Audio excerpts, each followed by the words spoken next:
Tusikubali kuingizwa kwa siasa ya ukabila. Sijaweza kufanya, huyu Rigathi alinisumbua nikashindwa kufanya kazi.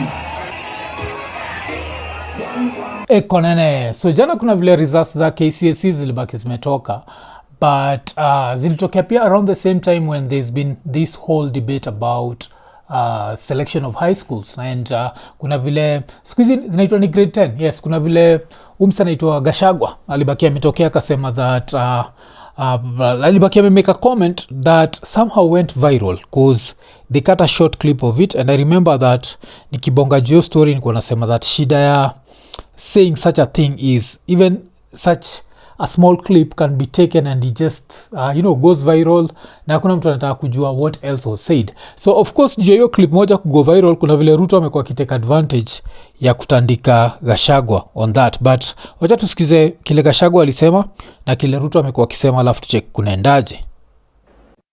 Sasa hapa kwetu shule zetu Alliance, Mangu, wapi watoto wetu hapa wamepelekwa shule iko chini na max yao iko juu. Watu wengine wameletwa kwa mashule zetu hapa. Ndio mimi nataka niwaambie brainless bankrupt politicians who want to create barriers, who want to erect roadblocks. I want to tell them the reason why we have national schools is because we wanted to break down the barriers of colonialism and ethnicity. And we will not allow no politician, however desperate they may be, however bankrupt they may be, to erect new boundaries for our children. We want our children to learn in every institution that is available to them in Kenya. Especially our national schools must have access to all the children of Kenya equally. In any case, all those... So yes, all the schools, like our children must have access to all the schools equally. So history yote of course will end up in a spark debate, but remember what I said, ilikuwa ni clip. So even when I reacted on this on Friday, nilikuwa nasema that the worst thing about someone who's like a former deputy president saying such a thing is if we are only able to see the clip, we'll judge you by the clip. But eventually when you watch the longer clip, you start seeing something. But even this longer clip is not what I want to talk about, but it's still interesting enough for us to check out. Because with the longer clip, Gachagua still does two things. Says the right thing and says the wrong thing. So, wacha tumsikize. Tunaibika watu ya eneo hili. Tulijenga mashule mazuri sana. Mashule kubwa. Wazazi wetu, ancestors wetu wakatoa ardhi. Watu wetu wakajenga mashule ya national school. Hiyo mashule ni ya Wakenya wote. Lakini kumekuwa na ubaguzi ya watoto wetu. Tumechikio, up to your part ya hiyo Kenya, yani hizo shule za Wakenya wote. That's a good thing. Hii part anasema lakini kumekuwa na ubaguzi. Wacha tuisikize. Unapata mtoto amechagua kwenda Alliance High School ambaye kwao ni hapo Thogoto. Amepata max 70. Ananyimwa nafasi ya kwenda kwa hiyo shule. Mtoto wa area ingine ako na max 40 anapata admission kwa hiyo shule. Mimi nasema watoto wote wa Kenya waangaliwe usawa. So kuna kwa hiyo story. I remember nikiwa I don't know kama Alliance would be the same, but sisi Seko ilikuwa na hiyo, like ulikuwa napatiwa, you'd get a position based on where you are from. So for example, kama ulikuwa Nairobi, you expected to get higher marks than someone in Turkana. The reasoning behind that was in Nairobi you had access to better books, you had access to more books, you had access to even better books than someone in Turkana. So there used to be that. I don't know if Alliance has the same, because if Alliance has the same, maybe this is what he's talking about. But you see, if you look at the other points pia, of course, kile Gachagua alikuwa anamaanisha ni proximity to school is important. So na Chikigema juu kuna kuga mpaka na kitu inaitwa school district, where you can't even take your kid in a different school district. Lazima asome tu ile school district unaishi, because hiyo place ndio una pay taxes and what. But you see, Kenya is a much more complex situation than that. But tuendelee. Lakini pia watoto wa Mlima Kenya wasibaguliwe kuchukuliwa kwa mashule ya national school. Nitoa wizania. hata watoto wetu, those who are qualified from this region to join national schools, to be considered alongside other children from the rest of Kenya. But it cannot be mtoto amepita na maksi mzuri ananyimwa nafasi ya kwenda shule iko karibu na yeye, inapewa mtu kutoka mbali. So hiyo part ya mtu kutoka karibu afai kunyimwa shule, but I'd want to know about alliance. Alafu najua shida ya Gachagua when he says these things, he never comes out as a national leader. He always says things that najua kuna sort of like it's about context, it's about what, but the price of fighting a Ruto is the price of measuring every word that comes out of your mouth. If you can't do that, then you're going to end up losing. But sasa hiyo ni Ruto versus Gachagua, so we can say that maybe Ruto is winning the bigger fight because he can then turn around and say that Gachagua is tribal etc. But kulikuwa na Gachagua alianza kuquestion history ya marginalization, and he said it in such an interesting way because he had the figures, and this was interesting to see because this is not even about Northeastern peke yake. This is also about places like akina Turkana. This is about most counties in this country that are marginalized. So wacha tusikize. Let leaders from Northern Kenya not lecture us about affirmative action. Devolution has been in place since 2013, and leaders from those regions deliberately have refused to develop institutions. Yet they want their children to enjoy the facilities of institutions that have been put by other leaders in other counties. So yes, very interesting. Hizo inakuwaga ni apart from the fact that hizi places ziko marginalized, there was affirmative action. So the affirmative action was to try and equalize things. So since all these other counties had a head start, how do we help these other counties that have been marginalized to try and catch up? So for example, Nairobi has Kenyatta Hospital, has Pumwani Maternity Hospital. So let's say another area haina, kuena Garissa Hospital na kuena maybe Garissa Maternity Hospital. So that was the whole idea behind affirmative action. But tuendele ama pia kuwe na Turkana Hospital and Turkana Maternity Hospital. Na cheki, those are the areas that we knew have been marginalized. So areas kama hizo, we're trying to play a balancing game. Since 2013, Wajir County has received 99.6 billion Kenya shillings. Marsabit County has received 76.83 billion. Garissa County has received 81.7 billion shillings. Mandera County has received 119 Kenya billion shillings.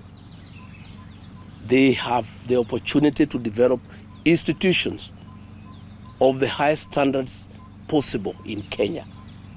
Sikia jo, Mandera receive 119 billion Kenyan shillings. And I don't think anything has changed. All this money is mostly used to pay salaries and corruption. So ndio nachikigiwa sana zusha that hiyo pesa inatoka kwa hizo ma NFDs ama Northern Frontiers inakujaga hapa Nairobi, and either itatumika ECH kutengeneza malls ama itatumika hapa South Sea kutengeneza like apartments na vitu kama hizo. So this is a very interesting conversation, and it's interesting because umseme kuja na figures. Like when I hear 119 billion, I need to be going to Mandera and feeling like this is the new Singapore. Najua. Like I should be able to see 119 billion. But of course, there's nothing happening. Not just for the children of those areas, but for the children of Kenya. I traveled as deputy president of those areas, and I don't see any institutions, despite the massive funding that taxpayers have channeled to those counties. Yet in counties that have received less money, in Western Kenya, in Rift Valley, here in the mountain, when you go around, you see beautiful institutions. I want to say that we need to have a national conversation about zoning of placement. This was okay then because some areas were marginalized. But these areas have received massive funding from the Equalization Fund. They have received massive funds from the national kitty. Skia, this is a very interesting thing. Like, yes, at some point we could talk about marginalization, you know, when devolution started. But now, it's 13 years later, we can still be talking about the same thing. And sahiyo Nairobi is getting developed. Aliendelea mpaka kunapata na bonga that ama governor hizo area, they don't even stay there. They stay in Nairobi. Like, and you see, vile kitu niko nasema, like unaweza fault Gachagua for a lot of stuff, and you can fault him for sometimes saying things that he shouldn't say. But with this one, he came with all the numbers. Like, these are the numbers, and these numbers make no sense. There is no way akina sijui wa G's mepata sijui 80 what billion, and you can't see the difference. But you know where you can see the difference? In Eastleigh. You know where you can see the difference? In South Sea. But the places themselves, na tuko tukicheki maboy fulani pia kutoka hizo area walikuwa eko nane. But wacha tuendelee na Gachagua. CDF funds are shared equally among the 290 constituencies. Yet when you go to these areas where the leaders are making a lot of noise, there is nothing on the ground. In fact, when I was deputy president, I was shocked that these leaders from northern Kenya don't live there and they don't work there. Anytime I had a trip to Garissa, to Mandera, to Wajir, the leaders of those regions would demand that I make space available for them on my aircraft. I would go with them and come back with them. Skia yoja. Go with them and come back with them. And these are the people who are supposed to change these places. For you to change a place, you have to love it enough to want to stay there and be like, you know what? Why do I have to keep going back to Nairobi? Oh, because Nairobi has electricity. So what do? Let's make sure this place has electricity. Why do I need to go back to Nairobi? Because Nairobi has internet. Let's have internet here. So you work for that. Mpaka internet in have hapo. Why do I have to go back to Nairobi? Oh, because Nairobi has water. Ama a better supply of water than this place. Then nakwa like, oh, let's get a place like and see how we can do and get water. So you have to love it. If you're the sort of person una fly huko alafu narudi the same day, by hii time I think he's actually talking about like a governor and a senator. Like, how ridiculous is that? And I never saw any institutions there, despite the fact that billions of shillings have been given to those areas. So we are saying we need a national conversation to ask. Devolution was supposed to bring equity. Equitable allocation of CDA funds was meant to bring equity. 13 years down the line, is there really any county that requires affirmative action anymore? There is no. For 13 years, umekoki receive extra funds. You should have equalized everything. And it's such an easy game. Just look at the big institutions. They have this, we don't have this, pap. They have this, we don't have this, pap. But unachekigi with these counties, inasemkanaga most of the money is used to pay salaries. It's not sustainable. So that's another conversation I need to have. Conversation a referendum. But I feel like the average Kenyan would not want you, because the referendum should be, we need to get rid of these counties. They are not helping out. They're just a burden. They just take, they bring nothing in. And tumalizie. We need to have that conversation. For how long are we going to have affirmative action? Because devolution was meant to address the inequality and the marginalization of certain regions. Yes. Hatuwezi have history equalization forever. Because place ka Turkana, I think I've seen some of the images coming from Turkana, and it's just pathetic. Like, Turkana is still, and don't forget Turkana inakuwaga like a nomad nini. So this person, like these governors have had like that canvas. Is it a plain canvas where they can paint whatever they want to paint? But what have they been doing? Of course, just enriching themselves. IKONINI. So the festive season is here. Na LemFi wako na a very great offer kwako. Abaki umesign up ukitumia the promo code IKONINI, and on your first transaction ya $50 ukisend home, unabaki umepata a $20 sign up reward. Najua $20 sign up reward on your first transaction of $50 only. Why? Because it's the festive season. baki umechangamka, tumia promo code IKONINI, ingia LemFi, why upate the most competitive exchange rates, alafu pia inakuwaga ni chap like transactions ziko instant. Changamka haraka, LemFi, international payments for everyone, IKONINI. But apart from that, nilibaki nimecheki clip ya youth fulani wa kutoka hizo sides za northeastern, and of course walikuwa nasema the same thing, that it's time for accountability, because I think ma leaders wa hiyo region wanajuaga if they are questioned, especially na mseka Gachagua, they can dismiss it and claim it's tribalism. But wacha tusikia. Alo, tunaambia nini leo wanalo? Leo tuko na message moja to the all northeastern members elected. Tuko na message moja. Tumehuzunishwa sana. Mmetubeba ufala ya kutosha. Ndio hiyo. Mnabeba rasilimali ya watu wa huko.